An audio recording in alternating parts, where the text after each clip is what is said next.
Assalamualaikum warahmatullahi wabarakatuh. Hari ini saya nak buat ulasan perlawanan di antara Kedah menentang UiTM, yang mana perlawanan berkesudahan seri 3 sama. Gol Kedah dijaringkan oleh Badrul Bahtiar, Fikri Zulkifli dan juga Cici Kipre, manakala gol UiTM dijaringkan oleh Dennis Bushening dan juga dijaringkan oleh Yong Hyun dan juga dijaringkan oleh Arif Al-Rashid. Pada perlawanan ini, Kedah berjaya comeback untuk menyamakan kedudukan 3 sama. Dan gol Badrul Bahtiar membolehkan Badrul menjadi player tempatan yang mempunyai gol terbanyak dalam saingan Liga Super kali ini. Okey, tanpa membuang masa, kita masuk dalam ulasan perlawanan. Apakah kunci kebangkitan pasukan Kedah pada perlawanan semalam? Yang pertama adalah mengenai pertukaran yang dilakukan oleh Aidil Syahril.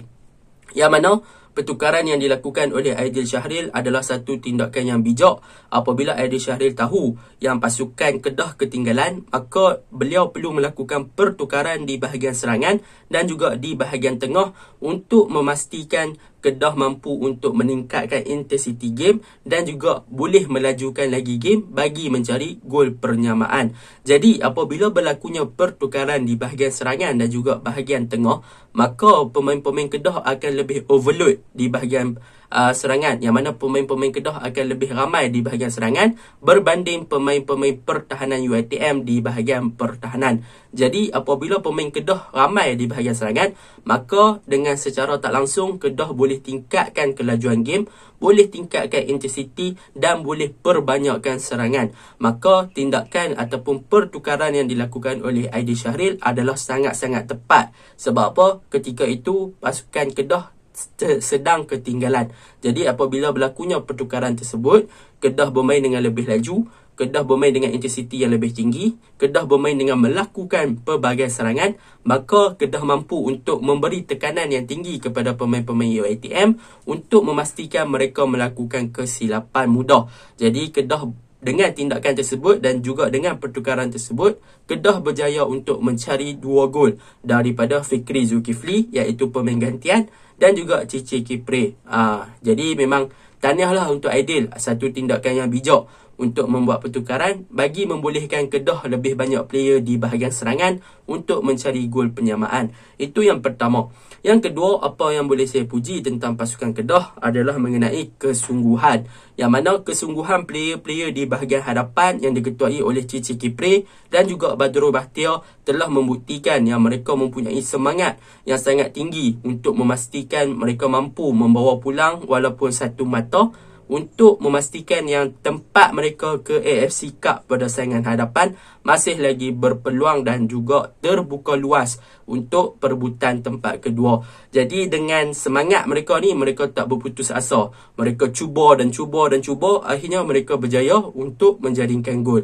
Jadi spiritual ataupun semangat pemain-pemain Kedah ni memang harus diberi pujian. Di samping taktikal dan juga pertukaran daripada Aidil Syahril juga patut diberi pujian. Yang terakhir, apa yang boleh saya puji tentang pasukan Kedah adalah mengenai Rizal Ghazali. Rizal bermain dengan sangat-sangat cemerlang pada waktu semalam. Apabila beliau mampu untuk bertahan dengan baik, beliau juga banyak support bahagian serangan. Beliau boleh dikatakan antara player yang paling rajin, boleh berlari atas bawah, dan hasilnya Rizal membantu untuk memastikan Kedah membawa pulang satu mata apabila beliau mampu untuk assist satu kepada Kipre bagi menjaringkan gol yang ketiga. Itu sahaja apa kunci kebangkitan dan juga apa yang saya suka untuk pasukan Kedah. Kita masuk kepada kelemahan pasukan Kedah. Kelemahan pasukan Kedah yang pertama adalah di bahagian pertahanan ataupun defense department, terutamanya di bahagian centre back, iaitu gandingan Anu Maten dan juga Reynald Alves. Yang mana bagi saya gandingan Anu Maten dan juga Reynald Alves semalam, mereka seakan-akan tidak mempunyai persefahaman dan juga chemistry yang baik. Yang mana mereka sering membiarkan ruang-ruang kosong ataupun space yang banyak kepada pemain UiTM untuk membuat through passing, buat passing dan bermain dengan direct football. Dan mereka tak menutup ruang dan mereka lambat untuk membaca corak permainan UiTM.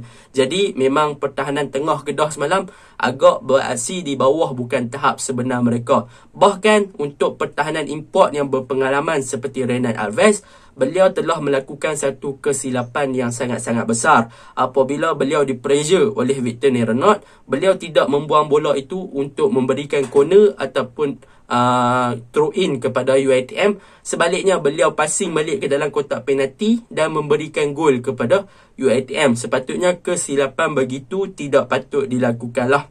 Sepatutnya Renan boleh untuk clear bola tu, buanglah pi bagi corner ke, buang bagi baling bola ke, baling out ke dan sebagainya. Jangan pas balik masuk dalam kotak penalti. Tetapi itu adalah kesilapan yang Renan lakukan. Untuk penalti Renan tu saya tak boleh nak komen lah, sebab bola tu bagi saya 50 penalti, 50 tak penalti kan. Sebab dalam situasi macam tu kita pun tak sure, tapi pengadil dah bagi penalti, jadi penalti lah kan. Jadi boleh saya katakan pertahanan tengah Kedah semalam beraksi dengan sangat-sangat tidak di bawah prestasi yang sebenar lah.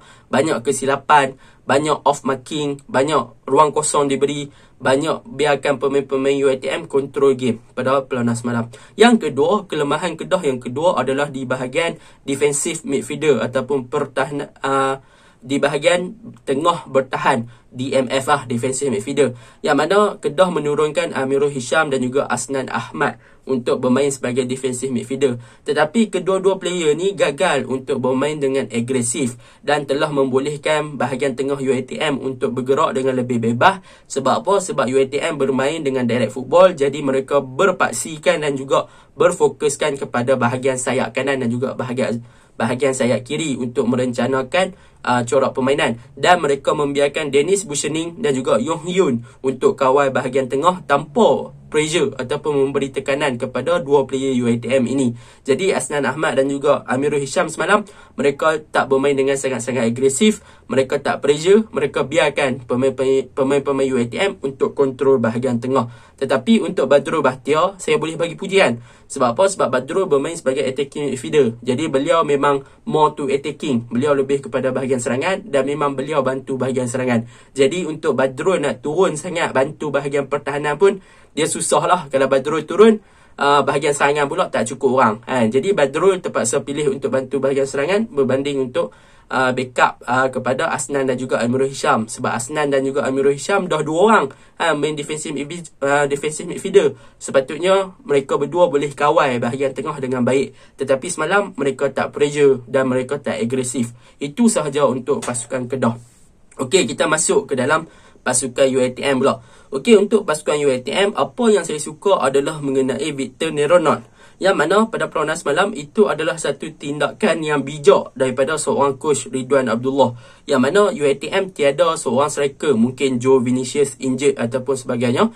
Jadi untuk UiTM mereka meletakkan Victor Renaud yang asalnya bermain pertahanan untuk bermain sebagai seorang striker. Jadi benda tu sedikit sebanyak membuahkan hasil apabila Victor Renaud mampu menjalankan tugas tersebut dengan baik. Tetapi sayang, Victor Renaud ni bukan seorang striker, jadi kita tahulah finishing dia tak beberapa bahaya. Walaupun ada beberapa percubaan, tapi Victor Renaud tak boleh nak memberi cubaan yang berbahaya ke arah goalkeeper. Sebab apa? Sebab percubaan dia tu banyak slow, banyak tak menjadi dan sebagainya. Tetapi saya pujilah sebab Victor Renaud mampu beraksi di posisi serangan dengan sangat-sangat baik.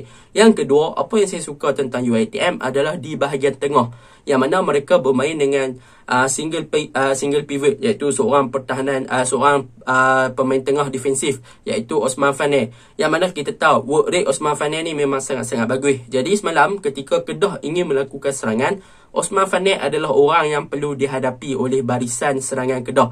Memang Osman Fane bertahan dengan sangat baik sebagai seorang DMF, work rate yang tinggi dan mampu untuk memastikan bahagian pertahanan UiTM berjaya mengekang asakan daripada pemain-pemain Kedah.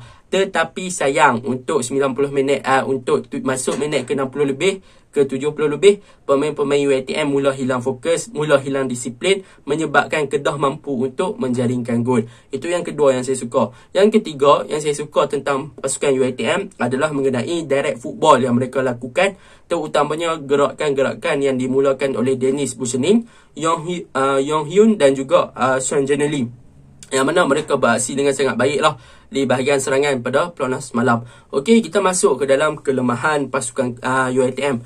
Kelemahan pasukan UiTM memang bahagian pertahanan mereka gagal untuk kekalkan disiplin dan juga fokus ketika perlawanan dah mula nak habis.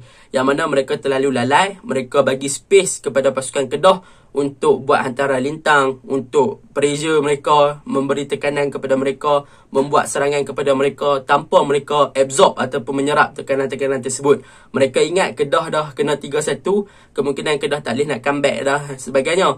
Dan tapi pertahanan mereka leka dan Kedah berjaya memanfaatkan peluang-peluang tersebut. Kalau kita lihat gol kedua dan juga gol ketiga Kedah, memang kesalahan defense yang sangat-sangat ketara. Tiada seorang player yang pressure Fendi Osman untuk melakukan crossing.